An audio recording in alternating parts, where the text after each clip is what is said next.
Right now, heavy rain is hammering Southern California as Tropical Storm Hilary bears down. The big concern, all that water and the risk of flash floods that comes with it. Hilary is the first tropical storm to hit Southern California in 84 years. In Wrightwood, which is in San Bernardino County, you can see water rushing downhill, carrying large logs and other debris with it. We have live team coverage of Hilary and the response. First, we do want to start with Mike Valerio in San Diego. We can say definitively Hilary is here. Winds, according to the National Weather Service, sustained around 40 miles an hour, gusting past 60 miles an hour, and we are definitely starting to feel that. Visibility also diminishing, and to that point, as we zoom in across the bay looking at the USS Abraham Lincoln, one of the biggest aircraft carriers in the world, one of the main storylines here getting ready for Hilary in San Diego was the U.S. Navy moving extra visiting ships out to sea just in case there were rough waters throughout San Diego Bay. So this is one of the aircraft carriers that stayed here. Further to my left, this is the main U.S. Coast Guard air station that's been sending a helicopter up and down over the past few hours, conducting what are called sortie missions, just investigating the coastlines, making sure that there are no surfers doing anything dumb, boaters are okay, making sure that people who live in their boats are also fine. And as we move on over here to my right, looking at the marina and the harbor, water's starting to become just a little more choppy. Nobody living in these boats, everybody made sure that they were tied down and anchored fine before the storm started to encroach upon Southern California. Of note, San Diego schools, this city of 1.8 million people, public schools serving over 100,000 people, shutting down for tomorrow, delaying the start of the school year by one day. Our neighbors to the north in Los Angeles also shutting down schools for tomorrow, just out of an abundance of caution so administrators can survey the school buildings, make sure that there's no damage, and families will be able to get their kids to school on Tuesday. There is more concern about flooding 90 miles north and east of here in the desert communities. We're talking about Palm Springs, Coachella, much farther north towards Nevada into Death Valley. We're going to be watching that as we are starting to feel the main impacts of Hilary here in San Diego over the next 2 hours. That's the latest. Reporting live from San Diego Bay, I'm Mike Valerio. Back to you. All right, Mike, thank you. Hilary made landfall in Baja California in a sparsely populated area about 150 miles south of Ensenada. We're now getting a look at the impacts there.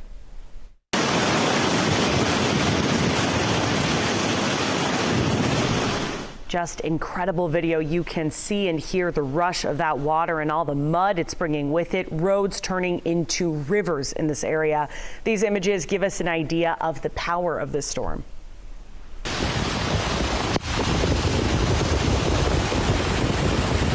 And that's the sound of water flowing in Death Valley. The park is closed right now. You can see muddy floodwaters rushing over a road and down that hillside. Officials say this video was taken this morning. Wow, look at that. Conditions at this point, though, are getting worse hours later. That flooding, of course, is from all of the heavy rain that we're seeing. Meteorologist Dirk Verdorn is here with me. Dirk, what are we seeing at this point? I know SoCal is really getting the most of this. Oh, yeah, we're going to be seeing several inches there. And as you saw from that, it's the water in Baja California and the report earlier from San Diego. It's not the wind, it's the rain that's going to be the big problem. So let's go ahead and take a look at what's going on with the storm, its location currently, and where it's going to be moving. But you can see that rain wrapping around the area of low pressure that's currently right off the coast of San Diego, and we do have some pockets of heavier rain, of course, embedded within. So you see those areas of yellow showing up. Now this is a fairly fast-moving storm, but still they're getting hit pretty heavy with that rain, and most of the rain has been in the coastal areas and through the mountains of Southern California. We haven't seen as much. We have seen a few pockets of heavier rain making its way through the deserts, but it's really been more the coastal side of the mountains where we've seen some of the heavier rain, and this is making its way over the mountains and into the valley, where we're seeing currently some rain from Bakersfield to California City coming down at a pretty good clip, moderate levels to heavy levels of rainfall there and through the southern Sierra. Let's take a look at Futurecast and kind of see what's been going on and what the Futurecast predicts as far as the amounts of rain. And you can see outside of Los Angeles, this is in the mountains where we could see anywhere from 4 to 8 inches of rainfall. So that's going to be the upper elevations. Lower elevations, we're talking just several inches. And then you go a little bit farther north through the southern Sierra and through the desert mountains of California, we could see anywhere from 2 to 4 inches. And so that's going to be the big concern with flash flooding, with all that water coming down. And it's not going to be absorbed anywhere. It just flows down those desert valleys. That's the latest. Now back over to you. And Dirk, from rain to wind, what about the wind in Southern California? At this point, are there any issues? Yeah, there are some issues. It's not really, again, on the coastal side. It's more with the wind in the desert side. So on the other side of the mountains, on the desert side of the mountains is where we're seeing some of the stronger winds. So let's take a look at Tropical Storm Hilary, and current wind speeds associated with it are 50 miles per hour. So it's still a tropical storm at this point. As we progress through the night tonight, we will have wind speeds dropping down to about 40. I'd say between 30 to 40 miles per hour as it makes its way on the east side of the Sierra. And then as it gets into Nevada, we're looking at wind speeds that'll be dropping down below tropical storm force into making it just a tropical depression at this point as it makes its way across Nevada. And with that, the winds, it's really interesting here looking at Futurecast. You can see the winds strongest have been on the eastern side of the mountains and through the desert sides where we've had wind gusts over 60 miles per hour. I was looking at the Imperial County Airport. Imperial Valley County Airport, we had a wind gust of 61 miles per hour. While on the ocean side, we've had wind gusts of between 20 to 30 miles per hour. So not as strong of winds, but those winds are going to translate to some winds close to 30 miles per hour in the valley and some stronger winds also across Nevada. Brittany? All right, Dirk, thank you so much. A lot to track there. Flight delays as well. Flight delays and cancellations are piling up. This is a look at the tracking website FlightAware. It says more than 1,000 flights into, out of, or within the United States are canceled. More than 4,000 flights are delayed. And as you can see, the airports hardest hit are those in Southern California. We do also want to note Southwest and Frontier Airlines have suspended flights to and from Ontario International Airport today and tomorrow. Ontario International is in San Bernardino County. The response to this storm is happening at the local, state, and national level. In Los Angeles, Mayor Karen Bass signed a declaration of local emergency. It waives regulations to access more government support. Our message today is clear. Stay safe, stay home, and stay informed. This is an unprecedented weather event, but Los Angeles has deep experience responding to crisis. Whether it be wildfire or earthquakes, the city is prepared. And right now, the State Operations Center is activated to closely monitor the impacts from the storm and coordinate the response. KCRA 3's Lizzie Mitri is live at Cal OES headquarters in Mather. Lizzie, what's happening there at this point?